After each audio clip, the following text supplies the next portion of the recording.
En este video vamos a explicar brevemente las etapas del proceso contable.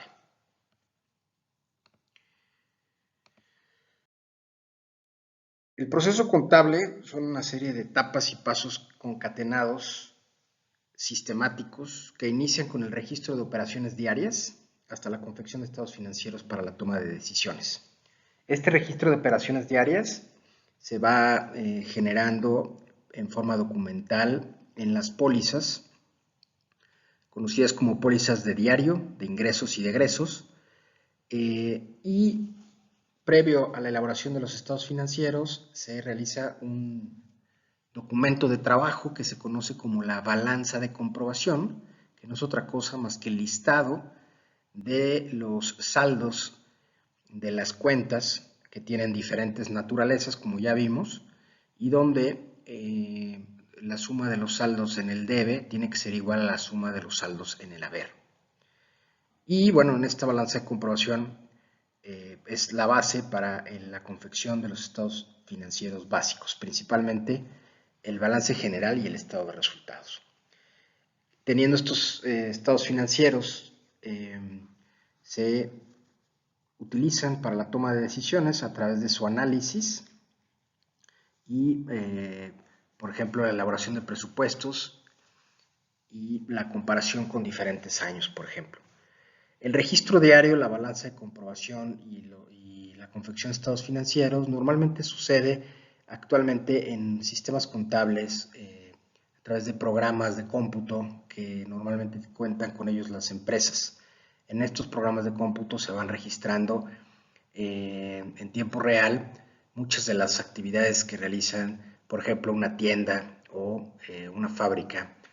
y se va generando los movimientos y actualizando los estados financieros para la toma de decisiones.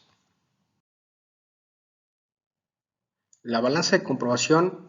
se trata de un documento de trabajo. No debemos de confundir la balanza de comprobación con un estado financiero, evidentemente, sino se trata de un documento intermedio que se utiliza entre los registros diarios de las operaciones, los saldos de las cuentas que se llevaron a los esquemas de mayor y el listado de estas, justamente de estas cuentas ordenados por cómo aparecerían en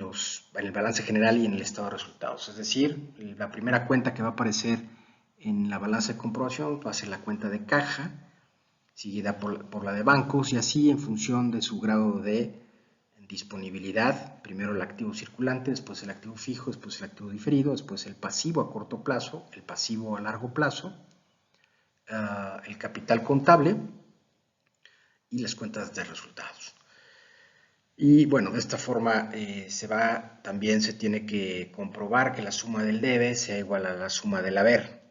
Y básicamente la estructura de este documento de trabajo, pues normalmente aparece una primera columna, que es el código que viene en el catálogo de cuentas de esa empresa,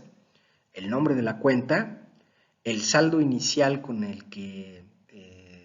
se quedó esa cuenta, los movimientos que se tuvo en ese periodo de tiempo, y el saldo final. Los movimientos que se tuvieron en el periodo evidentemente tienen que tener la partida doble implícita, es decir, la suma de los movimientos deudores o los cargos tiene que ser igual a los movimientos acreedores o los abonos para comprobar esta partida doble. Y el saldo final va a ser el resultado de ese saldo inicial, que va a ser del lado del debe o del lado del haber en función del tipo de naturaleza de la cuenta, y se va a sumar